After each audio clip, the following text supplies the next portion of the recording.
하나님은 영이시니 예배하는 자가 영과 진리로 예배할지니라. 아멘.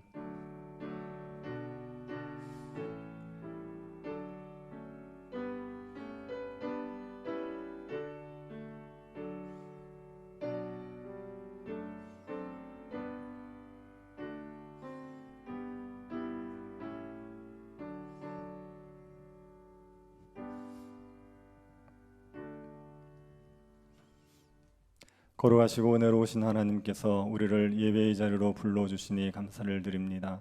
우리에게 은혜 베푸시기 위해서 귀한 예배를 허락하여 주셨사오니 주님이 주시는 풍성한 은혜의 잔치가 되게 하여 주옵소서.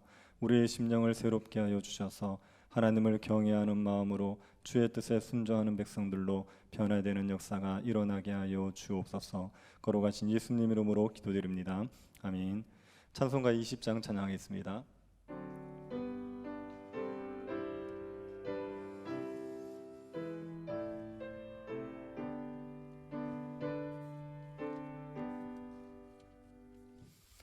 큰 영광 중에 계신 주 나 찬송합니다.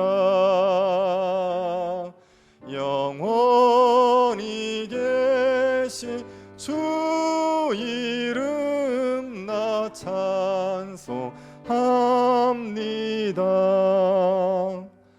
한없이 크신 능력을 나 찬송합니다.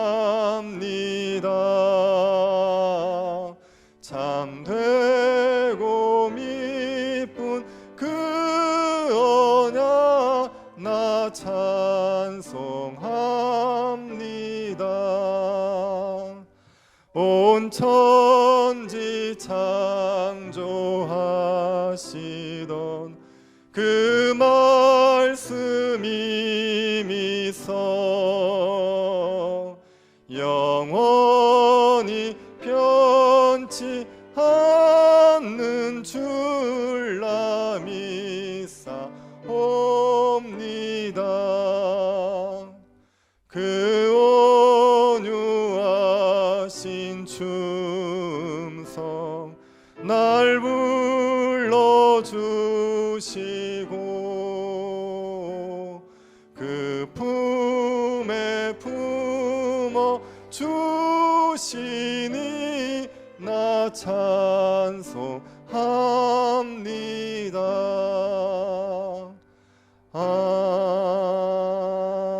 아멘. 사도신경으로 신앙 고백하겠습니다.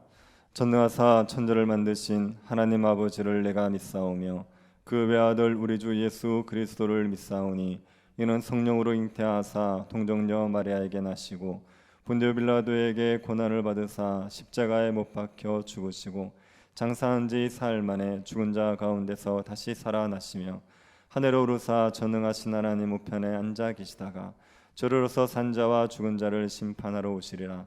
성령을 믿사오며 거룩한 공예와 성도가 서로 교통하는 것과 죄를 사하여 주시는 것과 몸이 다시 사는 것과 영원히 사는 것을 믿사옵나이다. 아멘. 박경수 장로님 기도드리겠습니다.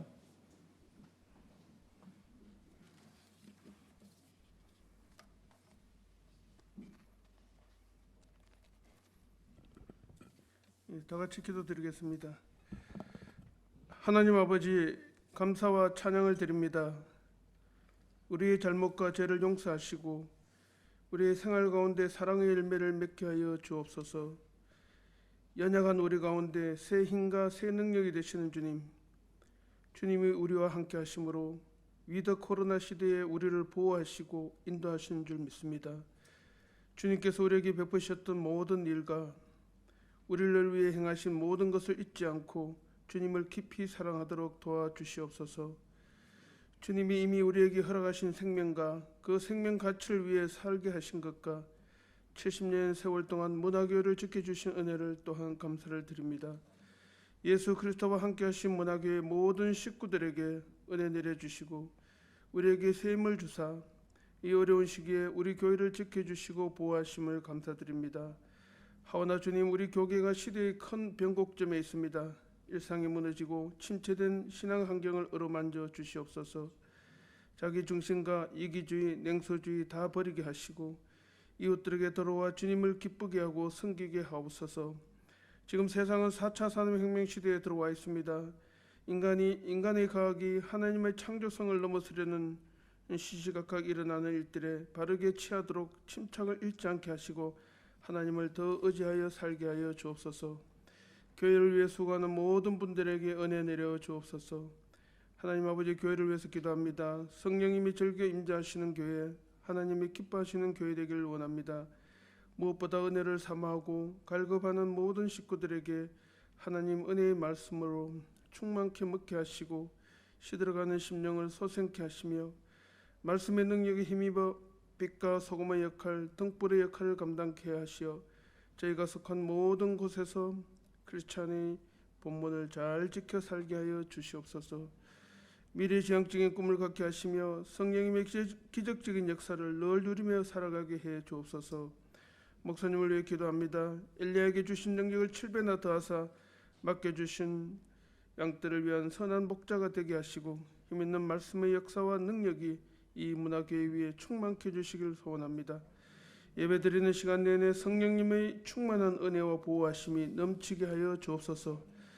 나라 문제, 교회 문제, 개인 문제 모두가 성령께서 역사하셔서 하나님의 뜻을 따라 저절로 해결되게 인도하여 주옵소서. 교회 건축을 위해 기도합니다. 100년을 바라보며 새로운 교회가 설계가 되고 건축되도록 하나님 간섭하여 주시고 우리의 비전과 안목도 새롭게 키워 주시옵소서. 너희가 믿느냐? 믿음은 아버지의 뜻대로 이루어질지어다 했습니다. 믿음이 너희를 구원한다 했습니다. 우리가 부르짖어 응답받게 하여 주시옵소서. 하나님의 임재가 성령의 기름 부으심이 이 시간 저희에게 함께하여 주옵소서. 시종을 주님에게 맡기오며 우리를 구원해 주신 예수님의 이름으로 감사 기도 드리옵나이다. 아멘.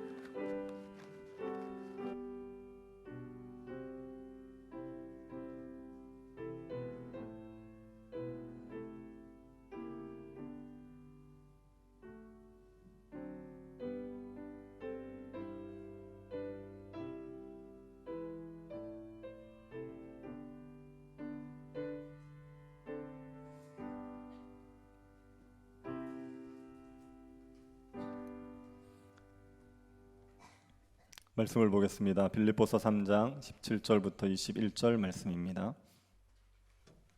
빌립보서 3장 17절부터 21절 말씀입니다. 찾으셔서 한 절씩 교도하도록 하겠습니다. 찾으셨으면 교도하겠습니다. 형제들아, 너희는 함께 나를 본받으라. 그리고 너희가 우리를 본받은 것처럼 그와 같이 행하는 자들을 눈여겨보라.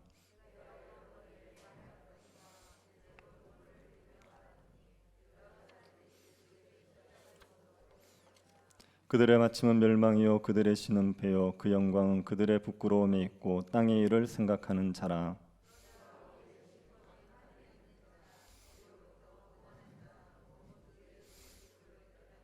같이 보겠습니다. 그는 만물을 자기에게 복종하게 하실 수 있는 자의 역사로 우리의 낮은 몸을 자기의 영광의 몸의 형체와 같이 변하게 하시리라. 아멘. 범죄 심리학 교수의 강의를 제가 이전에 들은 적이 있습니다. 범죄 심리학자들은 사람들이 범죄를 저지르는 원인이 무엇인지 알기 위해서 굉장히 애를 씁니다. 범죄를 저지르는 원인을 알면 그 대책을 세울 수 있고 그리고 범죄율을 낮출 수 있기 때문입니다. 근데 범죄의 원인을 한두 가지로 정의하기가 굉장히 어렵습니다. 여러 학자들의 견해들이 있습니다. 어떤 사람들은 개인적인 성향 때문에 범죄를 저지른다 얘기하고 어떤 사람들은 환경 때문에 범죄를 저지른다 얘기합니다. 어떤 사람들은 귀신에 쓰여서 범죄를 저지른다 이렇게 얘기하는 사람들도 있죠. 그래서 범죄의 원인이 무엇인지 통일된 견해들은 잘 없습니다. 그런데 범죄 심리학자들이 공통적으로 인정하는 사실 한 가지가 있답니다. 그것은 사람들은 누구나 범죄를 저지를 가능성이 있다는 겁니다. 범죄 심리학자들은 사람이 선한 존재라고 보지 않습니다. 태어날 때부터 악한 존재로 태어난다고 봐서 그래서 누구든지 다 범죄를 저지를 가능성이 있다 이렇게 이야기합니다. 그러면서 이 교수가 하는 말이 뭐냐면 누구든지 다 범죄를 저지를 가능성이 있으면 왜 범죄를 저지르냐고 묻지 말고 왜 범죄를 안 저지르냐고 물어야 된다는 겁니다. 사람들이 다 범죄할 가능성이 있다 그러면 세상은 아비규환이 되어야 되지 않습니까? 그런데도 세상이 나름대로 질서를 유지하고 있는 것은 도덕적으로 살아가는 사람들이 그래도 있기 때문이죠. 다 범죄를 저지를 가능성이 있는데 도덕적으로 살아가는 사람들이 있는 것을 보면 왜 사람들이 범죄를 저지르지 않는지를 알면 그러면 범죄율을 낮출 수 있는 방법도 알지 않겠느냐 그렇게 얘기했습니다. 그리고 그 교수의 말은 사람들이 다 범죄할 가능성이 있는데도 불구하고 범죄를 안 저지른 이유가 통제 때문이다 이렇게 얘기했습니다. 사람들이 태어날 때는 자기 마음대로 갓난아이 때는 자기 마음대로 행동을 할 수 있죠. 뭐 울고 싶을 때 울고 먹고 싶을 때 먹고 싸고 싶을 때 싸고 그럴 수 있지 않습니까? 그런데 좀 자라면 부모가 통제를 하기 시작합니다. 먹는 시간 그리고 자는 시간을 통제를 하지요. 그리고 돌이 지나고 나면 배변 훈련을 시킵니다. 아무 데서나 대변을 보지 못하게 하고 화장실에 가서 변기에서 변을 보도록 훈련을 시키죠. 그런 훈련들이 점점 강화되는 겁니다. 유치원에 들어가고 초등학교를 들어가면 이런 훈련들이 강화되면서 그 통제를 받는 사람들이 그러면 자기 욕망을 억제하는 훈련을 해서 범죄를 저지르지 않는다 이렇게 얘기하는 겁니다. 그런데 이런 바른 통제가 안 된 사람들이 있습니다. 어릴 때 부모로부터 바른 통제를 받지 못해서 자기 마음대로 하는 게 습관이 돼 있는 사람, 사회 통제 시스템 자체를 거부하는 사람들이 있습니다. 하지 말라는 걸 자꾸만 하는 거죠. 그런 사람들이 범죄자가 된다. 그래서 이 교수는 어릴 때부터 바른 통제를 시켜주면 그러면 사람들이 범죄를 저지르는 것을 막을 수 있고 범죄를 낮출 수 있다 이렇게 얘기를 했습니다. 제가 이 교수의 이야기를 들으면서 어느 정도 성경적인 일리가 있다 하는 생각이 들었습니다. 우리 성경에서도 또 기독교에서도 사람을 선하게 보지 않습니다. 사람은 태어날 때부터 죄인으로 태어나죠. 죄인으로 태어나기 때문에 죄를 짓게 되는 겁니다. 그런 사람들의 죄를 억제하기 위해서는 나름대로 통제가 필요하죠. 통제를 해주면 자기 마음대로 죄성을 발휘하지 못하고 어느 정도 억제가 될 수가 있습니다. 그런데 통제를 통하여서 사람들이 죄를 못 짓게 하는 방식, 이 방식은 기독교의 방식은 아닙니다. 이건 유대교의 방식입니다. 유대교는 규정을 정하고 그 규정을 어기면 벌을 내리고 규정을 잘 지키면 상을 주는 방식으로 사람들을 선하게 만들려고 합니다. 기독교는 통제의 방식으로 사람들의 죄를 억제시키는 게 아니라 기독교는 존재를 바꾸어 버립니다. 죄를 좋아하던 존재, 죄를 사랑하던 존재를 거룩을 좋아하는 존재로 존재의 변화를 가져오게 되는 겁니다. 어떻게 사람의 존재를 바꿉니까? 예수 그리스도 때문이죠. 예수 그리스도를 믿고 나면 사람들이 새로운 피조물로 변화가 되어버리죠.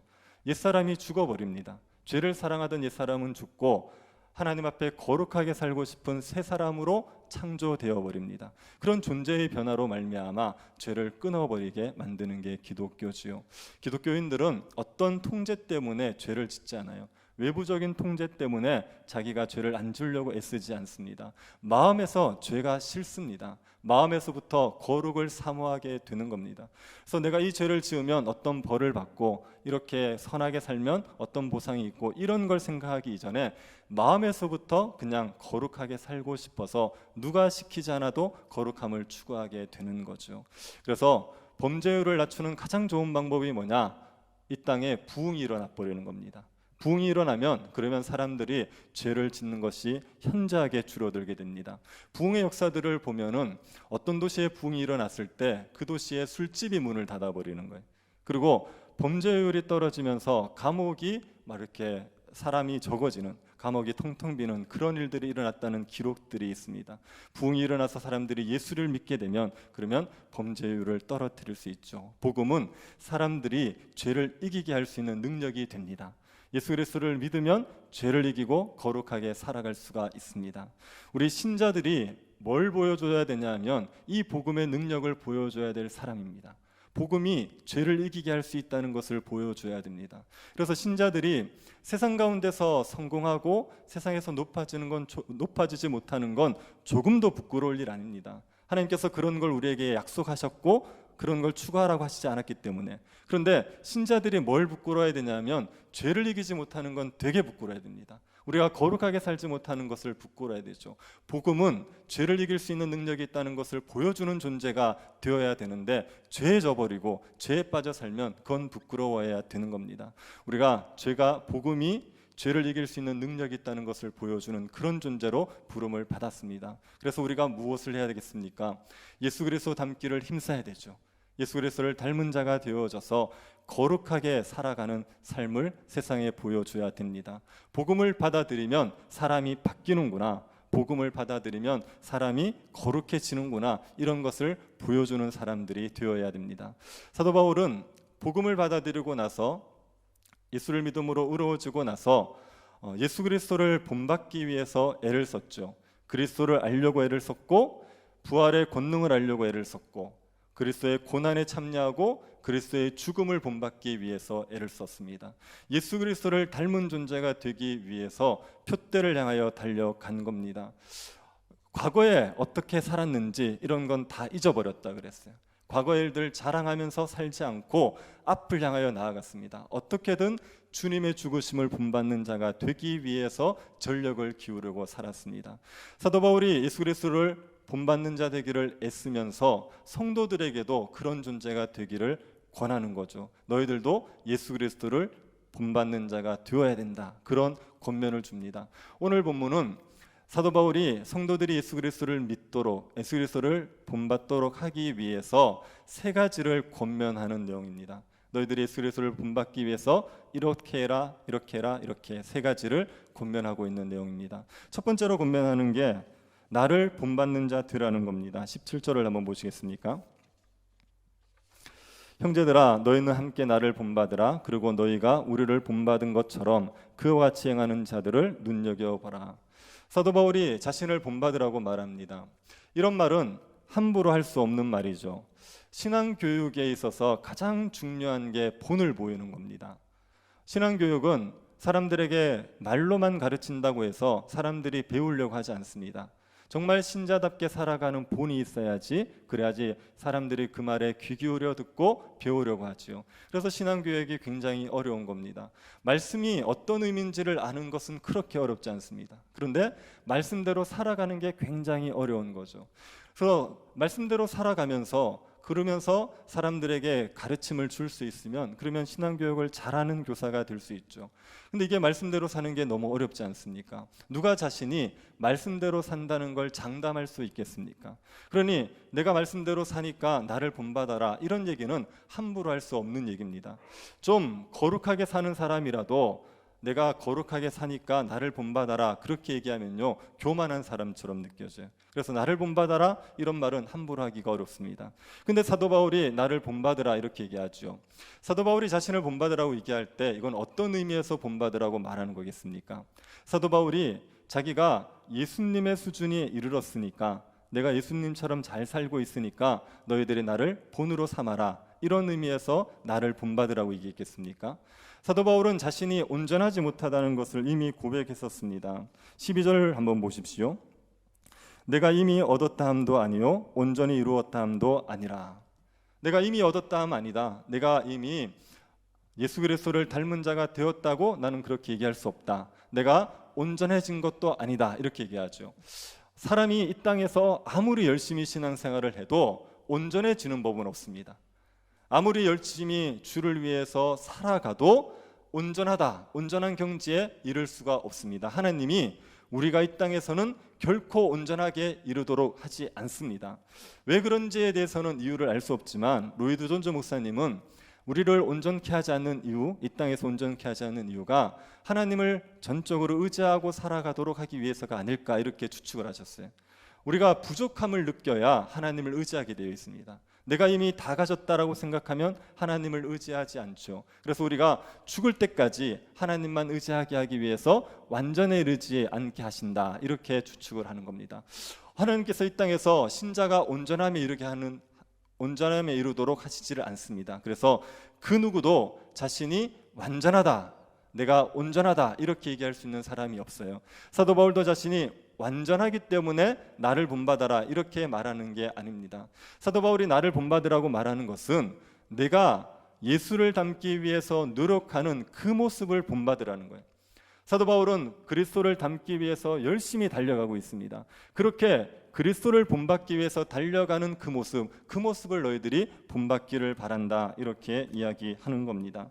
사도 바울이 예수 그리스도를 위해서 달려가고 있죠. 그렇게 달려가는 것처럼 너희들도 달려가야 된다. 주를 본받기 위해 달려가야 된다 이렇게 얘기하는 겁니다. 그러면서 사도 바울이 나만 본받으라고 얘기하지 않아요. 자신처럼 달려가는 사람들을 본받으라고 얘기합니다. 17절 중반절 한번 보시면 너희가 우리를 본받은 것처럼 이렇게 얘기했죠. 너희라고 얘기하는 것은 빌립보 성도들, 그리고 여기서 우리라고 얘기하는 것은 누구를 얘기하겠습니까? 사도 바울과 그들의 동력자들을 얘기하는 겁니다. 우리가 앞에서 바울이 디모데와 에바브로디도를 소개하는 걸 보지 않았습니까? 디모데를 소개할 때 뭐라고 얘기했습니까?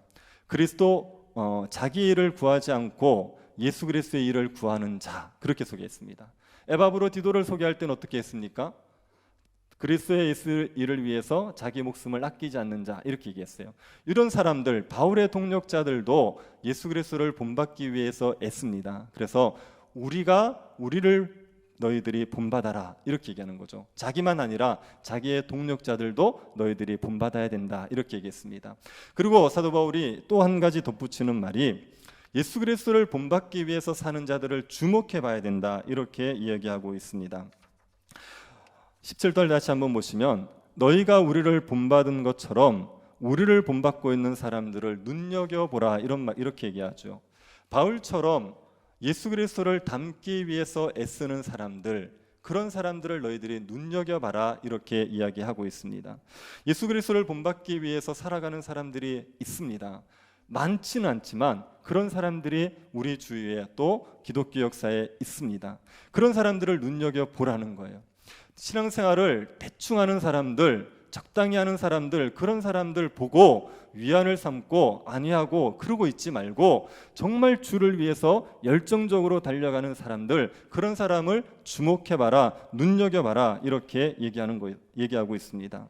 여러분 주위에 신앙생활을 정말 열심히 하려는 사람들이 있습니까? 그런 사람들을 눈여겨보십시오. 그런 사람들을 주목하셔야 됩니다.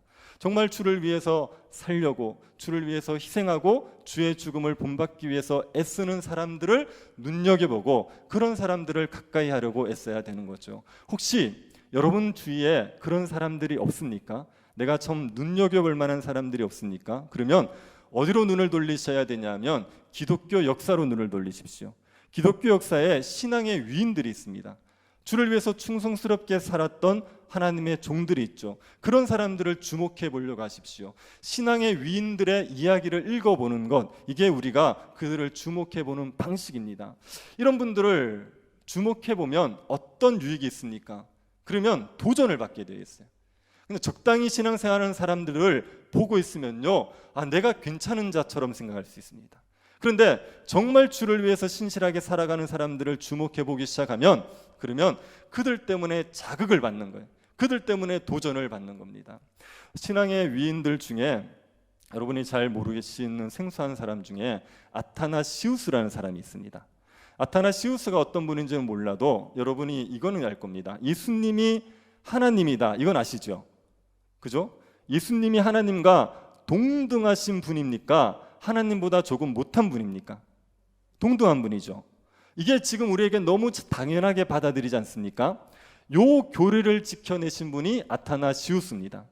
아타나시우스가 기독교 역사 초기에 활동을 하셨어요. 그러니까 AD 한 350년경에 그때 왕성하게 활동을 하셨습니다. 그 당시에는 예수님이 하나님이다, 이게 그대로 받아들이는 게 아니라 예수님은 하나님께서 만든 첫 번째 피조물이다. 예수님도 하나님이 만든 피조물이라는 사상이 그 당시의 교회에 많이 퍼져 있었습니다. 그걸 많은 사람들이 받아들이고 있었습니다. 그럴 때 아타나시우스가 아니다, 예수님은 하나님과 조금도 차이가 없는 동등하신 하나님이다, 이 얘기를 강조했죠. 이것 때문에 아타나시우스가 굉장한 핍박을 받습니다. 그 아타나시우스가 그 초대교회 교부라 그래요. 그래서 한 지역을 담당하는 목회자였는데 그 지역에서 5번을 쫓겨나요. 그리고 유배를 당하는데 길 때는 7년간 유배를 당하기도 했습니다. 그 모진 박해를 받으면서 계속 이 교리를 지켜낸 거예요. 이것 때문에 살해 위협도 당하고 수많은 불이익을 당하는데도 불구하고 예수님이 하나님이다, 이 교리를 지켜낸 겁니다. 이 교리를 지킨 이유가 뭐냐면 이걸 지켜야지 우리가 구원의 은혜를 누릴 수 있게 돼요. 왜냐하면 예수님이 하나님과 동등한 분이 아니면, 그러면 예수님의 죽음이 우리 모든 믿는 자들의 죄를 씻을 수가 없습니다. 예수님이 하나님 만드신 피조물이라 그러면요, 한두 사람의 죄를 씻어낼 수는 있을지 몰라도 우리 믿는 모든 사람들의 죄를 씻어낼 수 없어요. 예수님이 하나님이셔야지 모든 믿는 자들의 죄를 씻어낼 수가 있습니다. 그렇기 때문에 이 교리를 지켜내는 게 신자들의 구원을 위해서 너무 중요한 문제였어요. 그래서 이것을 목숨을 걸고 지켜냈죠. 이런 분들의 이야기를 보면 목회자들은 도전을 받는 겁니다. 세상이 진리를 거부할 때, 그럴 때 이 아타나시우스처럼 온유하고 겸손하고 담대하게 복음의 진리를 지켜가야겠구나, 이런 도전을 받게 되는 거죠. 그래서 여러분이 신앙의 위인들을 자꾸만 보시면 그들의 삶을 보면서 도전을 받고 자극을 받아서 주를 위해서 더 충성스럽게 살아가기를 애쓰게 되어 있습니다. 그래서 여러분이 주를 위해서 충성스럽게 달려가는 그런 사람들을 주목해 보시기를 바랍니다. 제가 바라기는 우리 교회에 예수 그리스도를 닮고 싶은 사람들이 굉장히 많아지기를, 그런 소원들이 있습니다. 그래서 신앙생활을 정말 열심히 하는 분위기가 되어서 교회에 와서 신앙생활을 대충하면 그 사람이 이상한 취급을 당하는 거예요. 어떤 교회를 가면 복음의 열정 때문에 막 달려가면 그 사람을 이상한 사람 취급해버립니다. 왜 저렇게 혼자 나서냐, 이렇게 얘기해버려요.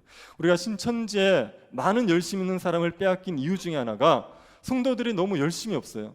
근데 혼자 열심히 하고 있으니까 너무 외로운 거예요. 그런데 신천지를 가보니까 열심히 하는 사람들이 모여 있어서 너무 좋다는 얘기를 들었습니다.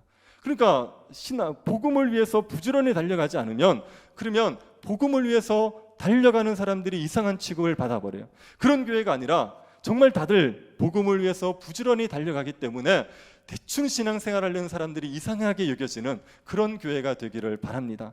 주님을 본받으려는 사람들이 많아져서 여기저기를 보면 자극을 받을 수 있는 그런 교회 될 수 있기를 바랍니다. 주님을 닮기 위해서 제일 첫 번째 할 게 뭐냐? 주를 닮아가기 위해서 힘쓰는 자들을 주목해 보는 겁니다. 두 번째로 권면하는 게 있습니다. 18절 한번 보시기 바랍니다. 내가 여러 번 너에게 말하였거니와 이제도 눈물을 흘리며 말하노니 여러 사람들이 그리스도의 십자가의 원수로 행하느니라. 사도 바울이 17절에서 너희들의 나를 본받아라, 이렇게 얘기했습니다. 그런데 그 이유가 18절입니다. 18절은 우리 성경에는 없지만 왜냐하면이라는 접속사로 시작돼요. 그래서 17절에 대한 이유가 18절입니다. 사도 바울이 주님을 본받기 위해서 힘쓰는 것처럼 사도 바울을 본받아야 됩니다. 주를 본받기 위해서 달려가야 됩니다. 그 이유가 뭡니까? 왜냐하면 그렇지 않으면 십자가의 원수가 되어버리는 거예요. 우리가 신앙생활, 우리가 살아가는 세상은 진공 상태가 아니죠. 우리가 예수 그리스도를 위해서 닮아가려고 애쓰지 않으면 우리는 세상의 영향을 받게 되어 있습니다. 매일매일 우리가 세상 가운데 살아가기 때문에 세상의 풍조가 우리를 공격하게 되어 있습니다.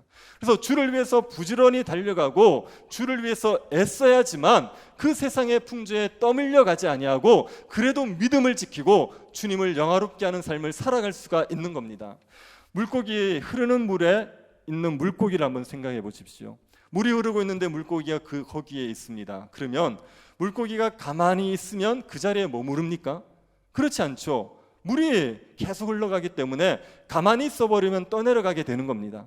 그것처럼 예수 그리스도를 믿는 사람들이 예수를 닮기 위해서 부지런히 애쓰지 않으면 세상의 풍조에 떠밀려 버려요. 세상의 영향을 받아버립니다. 그래서 자꾸만 세속화되어서 어느 지경까지 가냐면 십자가의 원수가 되는 지경까지 되어버리는 거죠. 이렇게 되지 않게 하기 위해서 주를 부지런히 닮아가야 된다, 주를 위해서 따라 살아가야 된다, 이렇게 얘기하는 겁니다.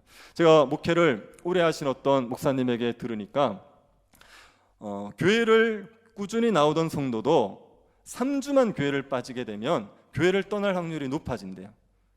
그래서 정말 예수를 인격적으로 믿은 사람은 그렇게 교회를 빠질 일이 없지만, 그런데 대충 교회를 다니던 분, 그런데 주일은 꼬박꼬박 지켰는데 3주를 교회를 딱 빠지지 않습니까? 그러면 교회 나올 마음이 사라져서 교회를 떠날 확률이 높아진다, 이렇게 얘기합니다. 제가 이 말이 진짜인지를 경험으로 확인해 보고 싶은 생각이 약간 있습니다. 제가 한 3주 안 나와도 어떻게 양해가 되시겠습니까? 여러분 표정이 제가 빠져볼게요. 이런 표정인데 이게 교회를 우리가 일주일에도 한 번이라도 나오잖아요. 그러니까 하나님에 대한 믿음을 지키고 사는 거예요. 3주를 빠지고 몇 주를 빠지고 나면요, 하나님 살아계신가 이런 생각이 들게 돼 있어요. 교회 가는 게 무슨 유익한가 이런 생각이 들게 돼 있다고요. 세상의 영향을 받아버리는 거죠. 제가 지금 코로나 때문에 1년 반 가까이 교회를 안 나오시는 분들이 되게 걱정이 됩니다. 이분들이 코로나가 끝나도 교회를 나오시겠는가, 끝난다고 해서 이게 회복이 되겠는가 하는 우려가 드는 거예요. 세상이 우리를 가만히 두지 않아요. 세상이 우리를 자꾸 공격하기 때문에 우리가 주를 위해서 부지런히 살려고 애쓰지 않으면 세상의 영향을 받아서 십자가의 원수처럼 살아갈 수 있게 되는 겁니다. 십자가의 원수라는 건 어떤 거죠? 그리스도의 십자가의 원수, 이런 사람들은 어떤 사람들입니까? 예수 그리스도의 십자가를 인정하지 않으면 그 사람은 예수 그리스도의 십자가의 원수예요. 예수님이 나를 위해서 십자가에 죽었다 이거 인정하지 않고, 예수 그리스도의 그 부활도 인정하지 않고 예수 그리스도를 믿지 않는 자들이 십자가의 원수들입니다. 그런데 예수를 믿는다고 말하면서 죄를 지어서 그리스도의 영광을 가리는 사람, 이런 사람들도 십자가의 원수들입니다. 목회자라고 얘기하면서 성적인 죄를 짓는 경우가 있죠. 이게 십자가의 원수를 행하는 겁니다. 장로고 집사인데 그런데 사기를 치는 거예요. 교인들을 대상으로 사기를 치는 겁니다. 이런 사람들이 십자가의 원수를 행하는 겁니다. 남들이 다 교회 다니는 줄 아는데 술 마시고 주정하는 거예요. 찬송가 부르고 땡깡 부르는 겁니다. 이런 사람들이 십자가의 원수를 행하는 겁니다. 이렇게 십자가의 원수로 행하는 자가 될 수가 있어요. 그리스도를 닮기를 위해서 힘쓰지 않으면. 그리고 사도 바울이 여기에서 십자가의 원수라고 얘기할 때요, 1차적으로는 누구를 가리키냐면 3장 2절에 나오는 그 개들을 가르칩니다. 3장 2절 한번 보십시오. 거기에 보면 개들을 삼가라 이런 말이 있지 않습니까? 여기서 말했던 개들이 누구였습니까? 이 사람들 율법주의자거든요. 예수님 믿는 것으로 충분하지 않다, 예수님을 믿는 것에 할례도 받아야지 구원을 얻는다, 이렇게 얘기했던 사람들입니다. 예수님을 믿는 것으로 구원을 얻는 게 아니고, 그것만으로 구원을 얻는 게 아니고 우리의 행위로 뭔가 선한 일을 해야지, 그래야지 하나님이 주시는 구원의 은혜를 누린다, 이렇게 얘기하는 사람들, 이런 사람들이 개들입니다. 이런 사람들이 십자가의 원수란 말이에요. 우리가 율법주의에 사로잡히게 되면 십자가의 원수처럼 행하게 되는 겁니다. 율법주의는 복음의 가장 적대적인 거예요.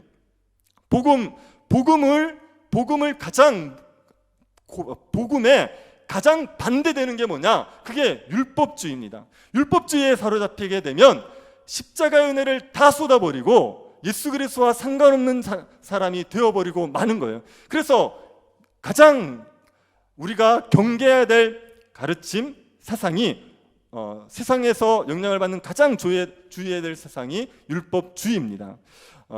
율법주의에 빠지면 우리가 십자가의 은혜를 다 잃어버린다. 이걸 제가 예를 들어서 한번 설명해 볼게요. 여러분이 예수님을 믿는 것 때문에 하나님의 구원의 은혜를 다 누린다고 생각지 않고 어떤 선한 행위를 해가지고 하나님께서 그것 때문에 여러분에게 은혜를 베푸실 거라고 생각해 보십시오. 예를 들어서 주일날 예배를 잘 드려야지, 예수님을 믿는데 주일날 예배를 잘 드려야지 여러분이 하나님의 은혜를 받을 것처럼 생각해 보십시오. 주일날 예배를 잘 드린다는 건 어떤 겁니까? 예배 시간에 늦지 말아야 되죠. 예배 시간에 와서 단 한순간도 하나님에 대한 의식을 잃어버리지 않고 예배에 집중해서 잘 드리는 겁니다. 기도할 때도 딴 생각하지 않고, 말씀 들을 때도 잘 듣고, 그리고 축도할 때까지 끝까지 다 기다렸다가 다 마치면 나가는 거예요. 이렇게만 정해놓고, 그리고 예배를 잘 드려야지 하나님이 나를 사랑하실 거라고 생각해 보십시오. 그러면 주일날 예배를 잘 드릴 때가 많습니까? 예배를 잘 못 드린다고 느껴질 때가 많습니까? 얼마나 예배가 우리가 하나님 앞에 부족했다 느껴질 때가 많습니까? 그러면 예배를 드리고 나도 하나님이 나를 사랑하신다는 확신을 가질 수가 없는 거예요. 그래서 내가 예배를 잘 드리면 이것 때문에 하나님 나를 사랑하시겠구나, 예배를 못 드리면 이것 때문에 하나님 나를 싫어하시겠구나, 그렇게 생각하는 겁니다. 그러면서 뭐를 놓쳐버리냐면 십자가를 놓쳐버리는 거예요. 우리가 십자가 때문에 하나님의 은혜를 다 누리는데, 다 받는데 그 십자가는 온데간데 없고 자기의 그 행위, 예배를 드리는 행위, 이것 때문에 하나님이 나를 사랑하거나 나를 미워할 거라고 생각해버린 겁니다. 그래서 이게 십자가의 은혜를 다 쏟아버리게 만드는 거예요. 십자가로 말미암은 그 풍성한 은혜를 누리지도 못하게 하고 십자가를 의지하지도 못하게 만드는 거예요. 그래서 율법주의가 십자가의 은혜를 다 쏟아버리게 만드는 가장 악한 사상이고, 율법주의에 빠져버리면 십자가의 원수로 행하게 되는 겁니다. 여러분, 우리가 우리의 행위 가지고 하나님에게 인정을 받겠다고 말하는 게 얼마나 어리석은지 몰라요. 사람들이 말씀대로 산다고 얘기할 때요, 하나님 말씀을 다 지킬 생각하지 않습니다. 자기가 정해놓은 몇 가지를 지키는 거예요. 뭐 주일날 예배 안 빠지는 거, 헌금하는 거, 그리고 뭐 이렇게 술을 마시지 않는 거, 담배 피지 않는 거, 그리고 또 뭐 교통법규 지키는 거 몇 가지 있어요. 자기가 정해놓은 몇 가지, 이걸 지키고 나면 하나님이 자기를 사랑할 것처럼 생각하는 거예요. 이걸 못 지키면 죄책감을 느끼는 겁니다. 그런데 말씀을 지킨다는 이야기는 하나님의 말씀을 전체를 다 지켜야 되는 거예요. 몇 가지만 지킨다고 해서 그걸 가지고 의롭다고 인정을 받거나 그걸 가지고 칭찬을 받을 수가 없습니다. 내가 정한 규칙을 다 지켰다고 합시다. 주일날 예배드리고 헌금도 빼먹지 않고 몇 가지를 다 지켰다고 합시다. 그런데 가난한 형제를 돌아보지 않았어요. 그러면 하나님의 말씀을 어긴 거예요. 그걸 가지고 인정을 받을 수 없단 말입니다. 그러니 율법주의에 빠져서 몇 가지의 규칙을 지키는 것으로 하나님이 나를 인정해 주실 거다, 사랑해 주실 거다, 이렇게 생각하는 게 얼마나 어리석은지 몰라요. 그런데 이 율법주의는 우리의 본성과 너무 잘 맞습니다. 아니, 이게 간단하잖아요. 말씀에 순종해라, 복을 줄게. 말씀을 어기면 벌을 받는다. 잘하면 상을 받고 못하면 벌을 받고. 이게 너무 간단하잖아요. 그러니까요, 율법주의가 우리의 본성에 너무 잘 맞아서 우리도 모르는 사이에 자꾸 율법주의자로 돌아가게 되어 있습니다. 복음을 듣지 않고 복음을 따라 살려고 애쓰지 않으면 자기도 모르게 율법주의에 빠져서 자기의 몇 가지 행위 가지고 하나님이 나를 사랑할 거야, 나를 미워할 거야, 이런 생각을 하면서 괴로움에 시달리며 살아가게 되는 겁니다. 이렇게 율법주의에 빠진 자들을 십자가의 원수, 너희들이 율법주의에 빠지면 십자가의 원수가 된다, 이렇게 얘기하는 거예요. 십자가의 원수들이 되면 어떻게 살아가는지 보십시오. 19절 한번 보십시오. 그들의 마침은 멸망이요 그들의 신은 배요 그 영광은 그들의 부끄러움에 있고 땅의 일을 생각하는 자라. 십자가의 원수들의 삶을 네 가지로 이야기하고 있습니다. 첫 번째, 그들의 마침은 멸망이다. 십자가의 원수들은요, 결국은 멸망받는 겁니다. 예수 그리스도의 십자가를 부정하면 멸망받죠. 그리고 예수 그리스도의 십자가를 의지하지 않고 자기 행위를 의지하는 자들, 율법주의자들도 멸망받게 되어 있어요. 자기 행위를 가지고 하나님께 자꾸 내세우니까 그 행위가 의롭지 못해서 하나님의 심판을 두려워하게 되고 하나님의 진노 아래 사는 삶을 살아가게 되는 겁니다. 그래서 십자가의 원수는 그 끝이 결국은 멸망입니다. 그리고 그들의 신은 배지요. 그들의 신이 배라는 얘기는 그들의 신이 자기의 배라, 우리 몸에 있는 이 배라는 얘기입니다. 이거는 욕망을 신으로 섬기고 살아간다는 겁니다. 탐욕을 신으로 섬기고 정욕을 신으로 섬기고 이기적인 욕심을 신으로 섬기며 살아간다는 거예요. 자기 욕심을 위해서 살아가는 존재라고 얘기하는 겁니다. 십자가의 원수들은, 예수 그리스도의 십자가를 의지하는 사람들은 자기의 정욕을 이길 방법이 없습니다. 우리 안에 있는 이 탐욕, 우리 안에 있는 이 정욕은 십자가로만 깨어지게 되어 있어요. 다른 어떤 것으로 깨어지지 않습니다. 예수 그리스도의 십자가를 받아들여서 그 십자가 때문에 내 죄 사함을 받았고 내가 의로워졌다는 걸 확신할 때만 이 탐욕에서 벗어날 수 있습니다. 그런데 예수 그리스도의 십자가를 의지하지 않는 원수들은 이 탐욕에서 벗어날 방법이 없어요. 그래서 이 탐욕에 매여서 살아가게 되는 거죠. 여러분, 우리 인생을 말아먹는 것은 결국 다 이 정욕 때문에 그래요. 이 정욕이 우리의 인생을 엉망으로 만드는 겁니다. 식욕을 억제하지 못하니까 우리가 자꾸 비만을 걱정하는 거 아닙니까? 우리 속에 성적인 욕망을 절제하지 못하니까 성적인 죄를 자꾸 짓는 겁니다. 물욕을 억제하지 못하니까 관계를 깨뜨리면서까지도 돈을 지키려고 애쓰는 거죠. 이기적인 욕망 때문에 인간관계가 다 틀어지는 거예요. 이 정욕이 우리의 삶을 망가뜨리는데, 그런데 십자가를 의지하지 않는 사람들은 이 정욕에서 벗어날 방법이 없어요. 그래서 교회 안에 있더라도 십자가를 의지하지 않는 사람들은 탐욕을 벗어버리지 못해서 자기의 배를 신으로 섬기며 자기의 욕망을 신으로 섬기며 살아가게 되는 겁니다. 그리고 그 영광은 그들의 부끄러움에 있죠. 십자가의 원수들은요, 자기가 영광스럽다고 자랑하는 것들이요, 남들이 들으면 부끄러운 거예요. 그래서 남들에게 말하기도 부끄러운 것을 가지고 이것을 자신이 마치 영광스러운 것인 것처럼 자랑하고 떠벌리게 된다는 얘기입니다. 군대를 가면 남자들은 보초를 씁니다. 보초를 쓸 때 고참하고 부하가 저기 밑에 하급 병이 같이 보초를 쓸 때가 있죠. 두 사람이 같이 보초를 쓰고 있으면 심심하니까 온갖 얘기들을 다 합니다. 제가 한번 고참과 같이 보초를 쓰고 있는데 그 고참이 무슨 얘기를 했냐면 자기가 군대 오기 전에 성적인으로 지었던 죄를 막 자랑하더라고요. 그런 얘기들은 되게 부끄러운 거거든요. 그런데 그걸 굉장히 자랑스럽게 얘기합니다. 이게 그 영광이 부끄러운 그 영광은 그들의 부끄러움에 있다는 얘기예요. 너무나마 말하기도 부끄러운 건데 그런 걸 마치 영광스러운 것처럼 자랑하는 것, 그게 십자가의 원수들의 모습입니다. 교회에서 부동산 투기를 해서 돈을 벌었다 이런 걸 자랑하는 건요 정말 교회에서 부끄러운 거거든요. 아이가 교회를 나오지 않았어요. 주일날도 학원 가고 그랬어요. 그리고 명문대를 들어갔다 합시다. 그걸 가지고 자랑을 해요. 우리 애가 명문대 들어갔다. 이건 부끄러운 거거든요. 그런데 그것이 마치 영광스러운 것처럼 생각하는 겁니다. 자기의 욕망이 깨어지지 않으니까 자기의 욕망을 채우게 되면 그게 마치 대단한 것을 얻은 것처럼 자랑하게 되는 겁니다. 그리고 이 사람들은 땅의 일을 생각하죠. 땅에서 어떻게 잘 살까, 어떻게 부하게 될까, 어떻게 땅에서 즐길까, 이런 것만 생각하게 된 겁니다. 밤낮 땅에 초점을 둡니다. 십자가의 원수들은 내세에 대한 감각이 없어요. 저 하늘나라에 대한 이야기라면 아무런 감각이 없습니다. 우리에게 부활이 있습니다. 우리가 주님을 만날 겁니다. 우리가 그날에서 보물을 쌓아두고 그날에서 영광을 누려야 됩니다. 이런 얘기들에 대해서 아멘이 나오잖아요. 그런 것들은 별로 마음에 자극을 주잖아요. 그런데 누가 이 땅에서 잘 사는 이야기, 예수 믿어서 부자 된 이야기, 예수 믿어서 병 나은 이야기라면 마음에 자극을 받죠. 그런 것들을 원하니까 밤낮 땅의 일만 생각하고 살아가는 겁니다. 이게 십자가의 원수들의 삶의 모습입니다. 여러분, 율법주의에 빠지게 되면, 그래서 십자가의 원수가 되면 이런 삶을 살아가게 돼요. 그 마침이 멸망이고 욕망을 벗어버리지 못해서 끊임없이 욕망을 추구하면서 살아가는 그런 삶이 되어버리게 되는 겁니다. 여러분, 혹시 예수를 믿는데도 불구하고 죄를 끊는 게 안 됩니까? 예수를 믿는데도 불구하고 죄를 이기고 거룩하게 사는 게 안 되고 자꾸 넘어지고 실패하십니까? 여러분이 십자가를 의지하지 않고 있어서 그랬어요. 예수 그리스도의 십자가를 의지하셔야지 죄의 문제를 이겨낼 수가 있습니다. 우리에게 탐욕을 이길 수 있는 유일한 방법은 십자가밖에 없어요. 내가 십자가 앞에서 죄인인 걸 인정하고 나의 모든 죄를 회개하고 예수 그리스도의 십자가를 받아들이는 길밖에 죄를 이길 수 있는 방법이 없습니다. 그러니 여러분이 죄를 끊는 게 되지 않으면 십자가로 돌아가십시오. 여러분의 어떤 행위를 자꾸 의지하지 마시고 십자가를 의지하셔서 십자가 은혜로 죄를 이기고 거룩하게 살아가는 그 능력을 덧입게 되시기를 바랍니다. 세 번째로, 예수 그리스도를 닮기 위해서 우리는 우리의 시민권이 하늘에 있다는 것을 기억하셔야 됩니다. 우리의 시민권이 하늘에 있다는 말은 우리가 이 땅의 백성이 아니라는 말이에요. 우리가 저 하늘의 백성이라는 말입니다.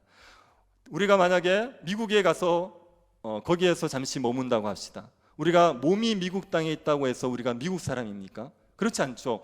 우리의 국적이 대한민국 이상 미국 땅에 있더라도 우리는 대한민국 사람이지 미국 사람은 아닙니다. 우리가 이 땅에 몸을 딛고 살지만 우리는 하늘의 시민권이 있기 때문에 이 땅의 사람이 아니라 하늘에 속한 사람이에요.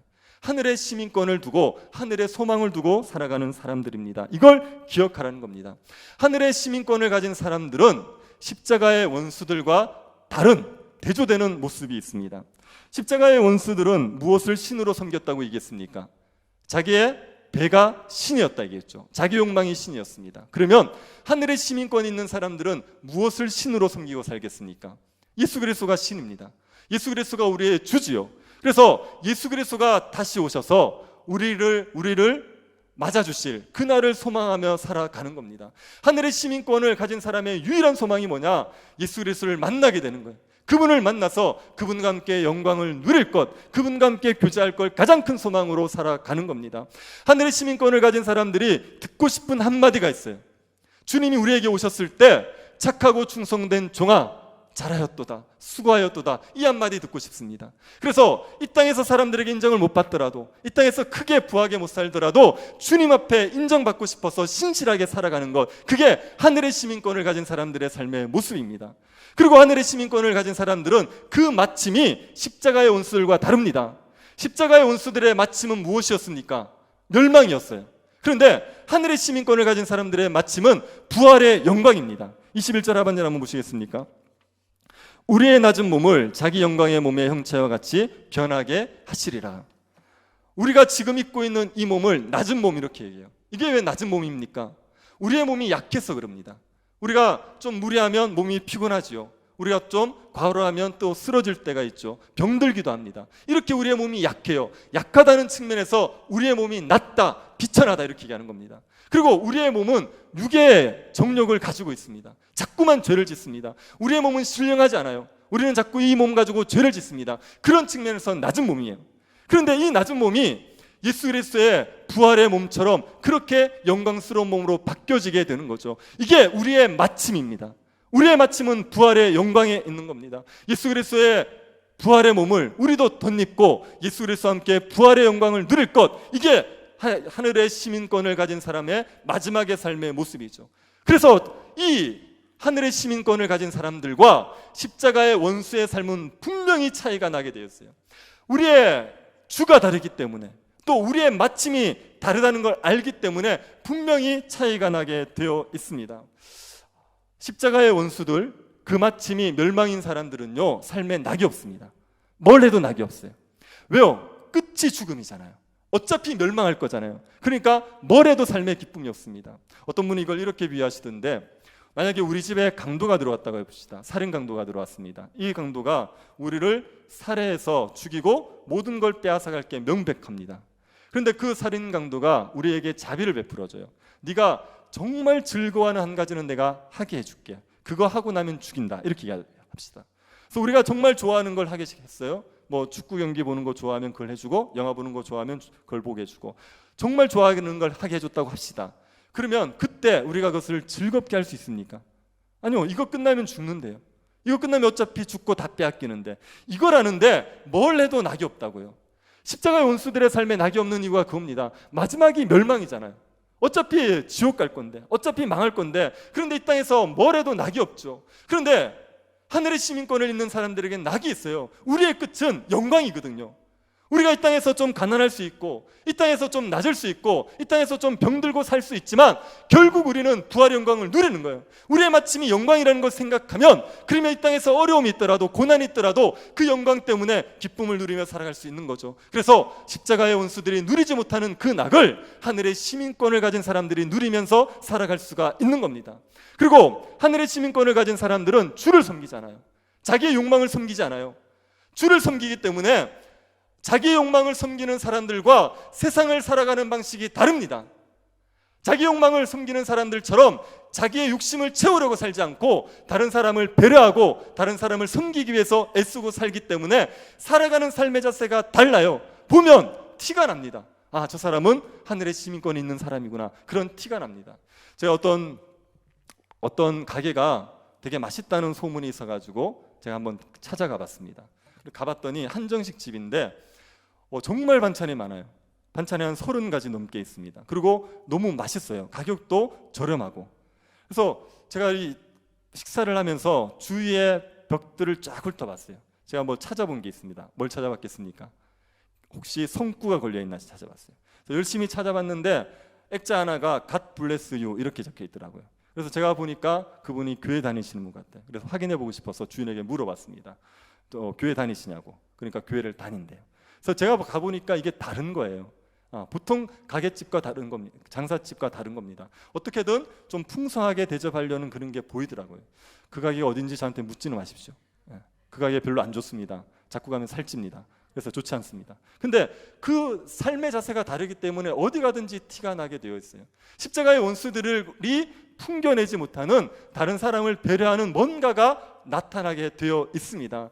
이렇게 삶의 자세가 다른 거죠. 우리가 이런 하늘의 시민권을 가진 자처럼 살아갈 길을 애쓰셔야 됩니다. 하늘의 시민권을 가진 사람들이 세상 사람들과 다르게 살아가는 이유는요, 여기에 우리가 믿는 바들 있잖아요. 주님이 다시 오실 거다. 그리고 또 주님께서 우리에게 부활의 영광을 주실 거다. 이걸 믿기 때문에 그래요. 이걸 믿으니까 그렇게 그 믿음대로 살려고 애를 쓰게 되는 겁니다. 여러분이 하늘의 시민권을 가진 자라는 것을 자꾸 되새기십시오. 여러분이 그렇게 살고 싶으면 이런 존재가 되었다는 걸 자꾸 믿고 되새기셔야 됩니다. 그럴 때 이렇게 살아갈 수 있는 능력이 우리에게 부어지게 되어 있습니다. 그러니 우리가 땅에 속한 사람들 아니고 하늘의 시민권을 가진 자다. 이걸 끊임없이 되새기시기를 바랍니다. 여러분이 예수 그리스도를 믿음으로 말미암아 하늘의 시민권자가 되었습니까? 그러면 주님이 다시 오실 것을 기억하십시오. 다시 오실 주님을 기다리면서 사십시오. 부활의 영광, 그것을 소망하면서 살아가시기를 바랍니다. 그 하늘의 시민권을 자꾸만 되새기면서 예수 그리스도를 닮은 자로 살기를 애쓰시기를 바랍니다. 그래서 우리가 예수 그리스도를 믿는 자들이 세상 사람과 다르다는 걸 보여줍시다. 다 자기의 욕심을 위해서 다른 사람을 이용하려고 하는 이런 세상 속에서 다른 사람을 위해서 희생하는 사람들이 있다. 예수를 믿으면 그런 사람이 된다. 이런 것을 보여주고 예수를 믿는 게 정말 죄를 이기는 능력이 된다는 것을 보여주는 그런 주님 닮은 주의 백성들 될 수 있기를 간절히 바랍니다. 자비하신 하나님, 우리를 주를 믿는 백성으로 불러주신 것을 감사드립니다. 예수 그리스도를 닮은 자들이 되게 도와주옵소서. 주님께서 주님을 본받기 위해서 달려가는 사람들, 우리가 그런 사람들을 주목해 보게 하여 주시고 십자가의 온수가 되지 않기를 조심하게 하여 주시고 우리의 시민권이 하늘에 있다는 것을 믿게 하여 주셔서 주님 닮은 사람들 되게 하여 주옵소서. 예수 그리스도가 죄를 이기는 능력이 있다는 것을 우리의 삶으로 보여줄 수 있도록 은혜 베풀어 주옵소서. 걸어가신 예수님 이름으로 기도드립니다. 아멘. 찬송가 236장 부르시면서 봉헌하겠습니다.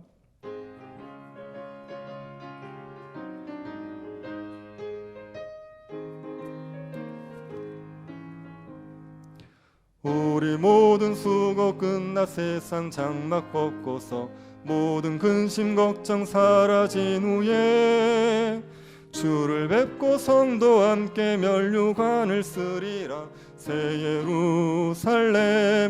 예루살렘에서 성도들이 함께 올 때 기뻐 노래하리라. 새 예루살렘 새 예루살렘 호산나를 높이 불러 왕의 왕을 맞으리. 새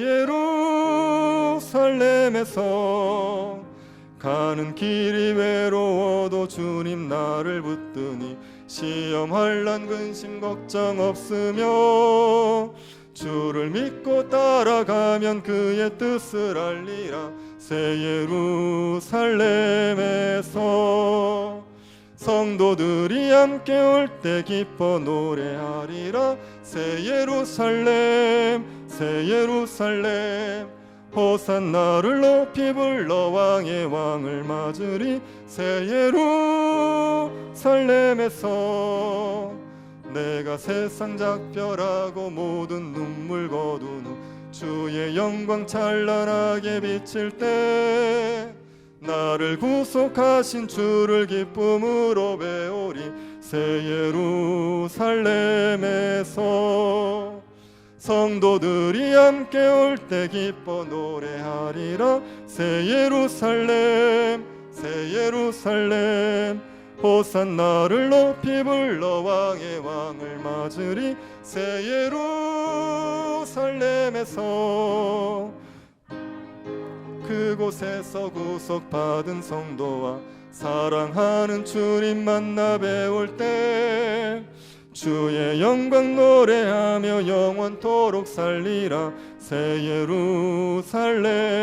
예루살렘에서 성도들이 함께 올 때 기뻐 노래하리라. 새 예루살렘 새 예루살렘 호산나를 높이 불러 왕의 왕을 맞으리. 새 예루살렘에서 날마다 우리에게 소망을 주시고 우리의 삶을 책임져 주시는 하나님께 감사를 드립니다. 우리가 구하지 않아도 피로들을 채워주셔서 날마다 부족함이 없이 살아갈 수 있게 하심을 감사드립니다. 하나님 앞에 감사함으로 드리는 예물을 주님께서 기쁘게 받아주시고 주의 나라를 위해서 귀하게 사용되게 하여 주옵소서. 이 땅이 여러 가지 어려움 가운데 지나고 있습니다. 주님께서 이 땅을 긍휼히 여겨주셔서 코로나 위협에서 이 땅을 건져주시고 신음하는 백성들의 신음소리를 주님께서 들어 응답하시고 구원의 은혜를 베풀어 주옵소서. 모든 눈물들을 씻으시는 하나님의 위로와 하나님의 치유의 역사가 이 땅 곳곳에 일어나게 하여 주옵소서. 성도들의 가정을 날마다 주께서 보호하여 주시옵소서. 여러 가지 감당하지 못할 시험에서 지켜주시고 시험을 당할 때 피할 길을 허락하여 주셔서 주님을 의지하여 이 고난의 때를 잘 이겨내게 하여 주옵소서. 길이 막혀 있는 성도들에게 길을 열어주시고 일용할 양식이 필요한 성도들에게 하나님께서 만나를 공급하여 주셔서 주의 은혜로 살아갈 수 있게 하여 주옵소서. 질병 가운데 주의 치유의 손을 구하고 있는 성도들이 있습니다. 주님께서 능력의 손을 펴 주셔서 구원의 은혜를 베풀어 주시고 주님을 찬양할 수 있도록 은혜 베풀어 주옵소서. 걸어가신 예수님 이름으로 기도드립니다. 아멘. 장로님 나오셔서 권고하시겠습니다.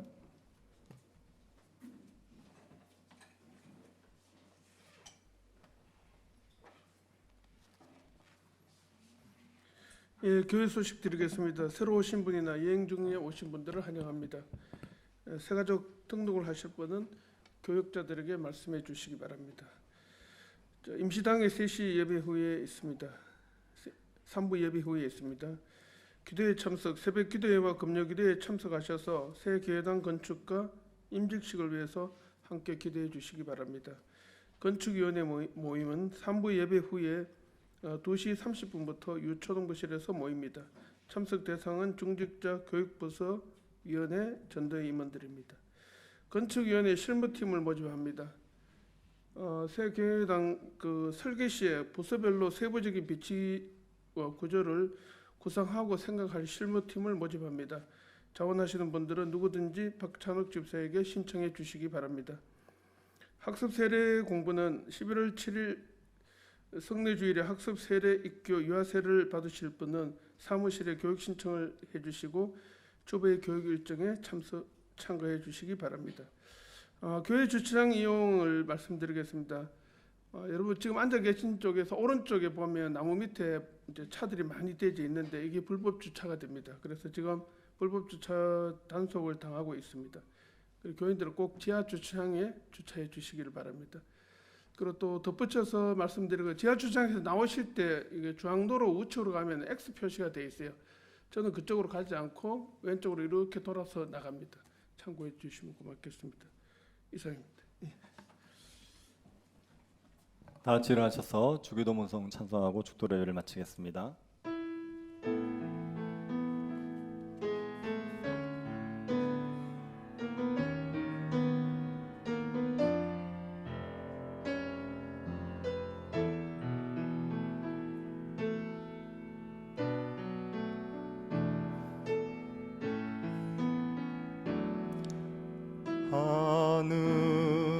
하늘에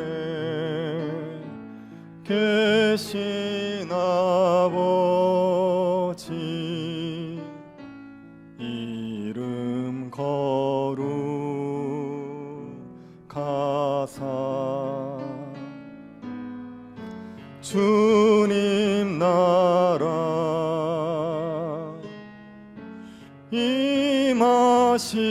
임하시고 뜻이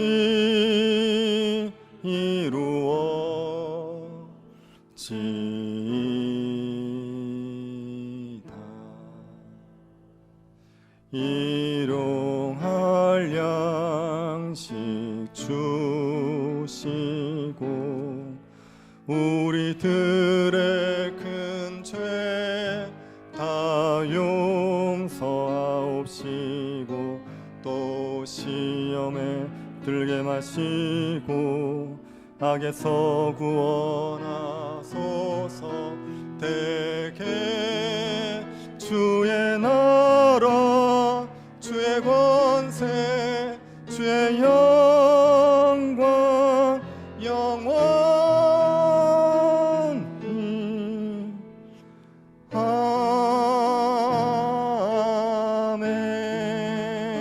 아멘. 지금은 우리 주 예수 그리스도의 은혜와 하나님의 사랑과 성령의 교통 위로하심이 사랑하는 주의 백성들의 머리 위에 지금으로부터 영원토록 함께 있을지어다. 아멘.